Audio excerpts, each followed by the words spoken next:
राज्यपाल द्वारा समीक्षा बैठक लिए जाने पर पीसीसी चीफ दीपक बैज का बड़ा बयान सामने आया है। दीपक बैज ने कहा कि राज्य बनने के बाद पहली बार ऐसी स्थिति देखने को मिल रही है जब राज्यपाल को बैठक लेनी पड़ रही है।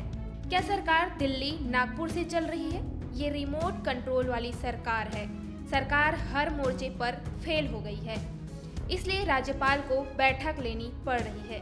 पीसीसी चीफ ने कहा कि क्या छत्तीसगढ़ में राष्ट्रपति शासन लागू हो गया है? सरकार को इस पर जवाब देना चाहिए।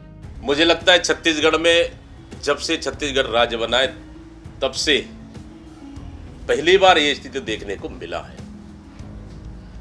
मैं एक प्रदेश अध्यक्ष होने के नाते इस सरकार से शुरू से सवाल हम कर रहे थे कि सरकार हर मोर्चे पर पूरी तरह से फेल हो चुकी है।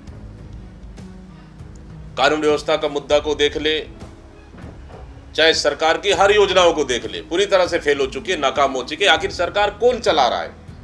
हम तो शुरू से प्रश्न चिन्ह लगा रहे हैं, आखिर सरकार कौन चला रहा है? क्या सरकार दिल्ली से चल रहा है? क्या सरकार नागपुर से चल रहा है? सरकार रिमोट कंट्रोल से चल रही है। सरकार का कोई नियंत्रण नहीं है। हम लोग शुरू से इस चीज को कह रहे थे और आज साबित भी हुआ कि सरकार पूरी तरह से नाकाम साबित हुई। इसलिए मुझे लगता है कि माननीय राज्यपाल जी को लगा कि सरकार नाम की कोई चीज है नहीं, कानून व्यवस्था कोई नाम की चीज है नहीं। ये सरकार पूरी तरह से फेल हो चुकी है।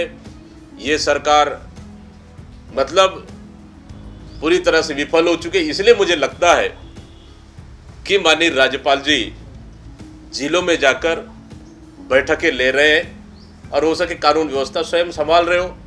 लेकिन मेरा सवाल है, क्या छत्तीसगढ़ प्रदेश में क्या राष्ट्रपति शासन लागू हुआ है? क्या सरकार को इसको जवाब देना चाहिए। ललित महल में एक पार्टी में भाजयुमो के प्रदर्शन पर दीपक बैज ने कहा कि प्रदेश में सरकार नाम की कोई चीज नहीं है। कानून व्यवस्था भगवान भरोसे है। अवैध शराब पार्टी पर कार्रवाई करने का अधिकार पुलिस को है। भाजपा के नेता ही पुलिस प्रशासन को चुनौती दे रहे हैं। गृह मंत्री ने अगर ये वीडियो नहीं देखा है तो कांग्रेस वीडियो भेजेंगी। कौन लोग हैं जो पुलिस को धमकी दे रहे हैं? दीपक बैज ने सवाल उठाते हुए कहा कि क्या गृह मंत्री ऐसे लोगों पर कार्रवाई करेंगे? प्रदेश में सरकार नाम का चीज नहीं है, कानून व्यवस्था नाम का चीज नहीं है। कानून व्यवस्था भगवान भरोसे चल रहा है। उसी का नतीजा देखने को मिला। अगर लोकतंत्र स्थापित होता तो कानून व्यवस्था होता, कानून व्यवस्था होता तो प्रदेश में नियंत्रण रहता। लेकिन सरकार भगवान भरोसे चल रहा है। सरकार में गुंडा राज चल रहा है। इसलिए जो कानून व्यवस्था संभालने वाले पुलिस प्रशासन उसको चुनौती देते हैं। चुनौती है तो बंद करके दिखाओ, चुनौती देते हैं गिरफ्तारी करके दिखाओ। साहस है तो फिर गिरफ्तारी करो, हिम्मत है तो फिर हमको रोको। आखिर गृह मंत्री जी वीडियो देखे कि नहीं देखे? अगर नहीं देखे को तो बता दे, हम गृह मंत्री जी को वीडियो देखेंगे। आखिर कौन लोग हैं इतना चुनौती देने वाले पुलिस प्रशासन को? क्या शासन से ऊपर हो गए? क्या कानून से बड़े हो गए वो लोग? क्या उनके लिए न्याय नहीं है? हम पूछते हैं सरकार से, हम पूछते हैं गृह मंत्री से। राज्य स्थापना दिवस को लेकर सरकार की तैयारी पर पीसीसी चीफ दीपक बैज ने कहा कि सरकार के पास पैसा नहीं है, प्रदेश में काम ही नहीं हो रहे हैं।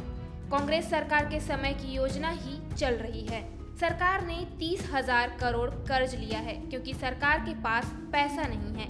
सरकार से कोई उम्मीद नहीं है कि इस बार स्थापना दिवस पर कोई बड़ी घोषणा करे। सरकार के पास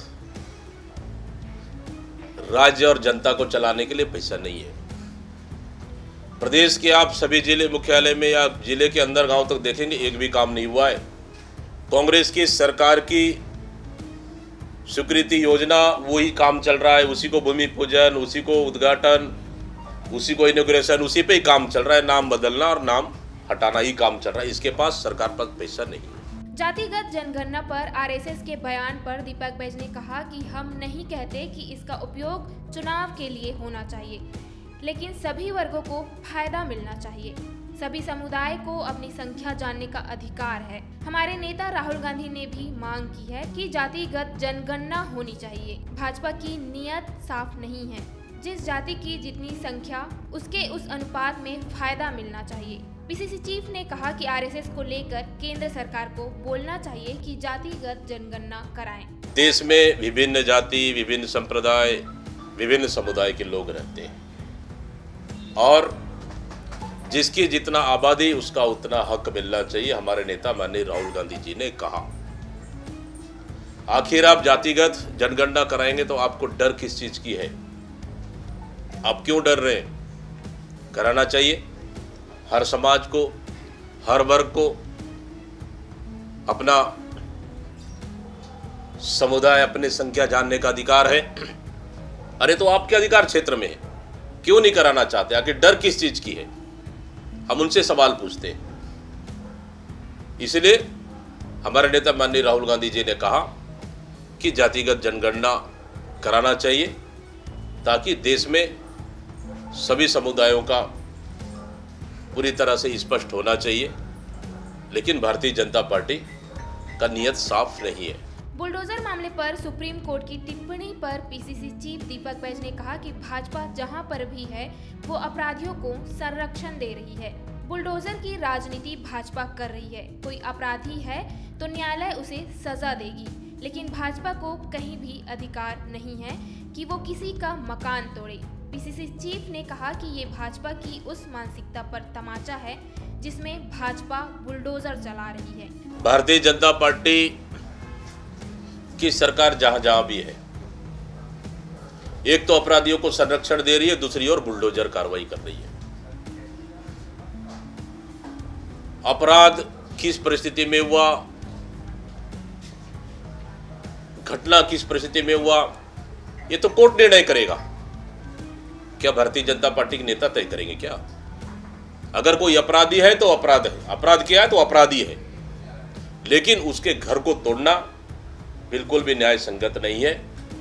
माननीय न्यायालय सुप्रीम कोर्ट ने निर्णय दिया, निश्चित रूप स्वागत योग्य है और भारतीय जनता पार्टी का यह निर्णय जनहित में नहीं है। तो पीसीसी चीफ दीपक बैज के इस बयान पर आपकी क्या राय है, हमें कमेंट करके जरूर बताएं और हमारे चैनल IBC 24 मैदानी को सब्सक्राइब करना ना भूलें।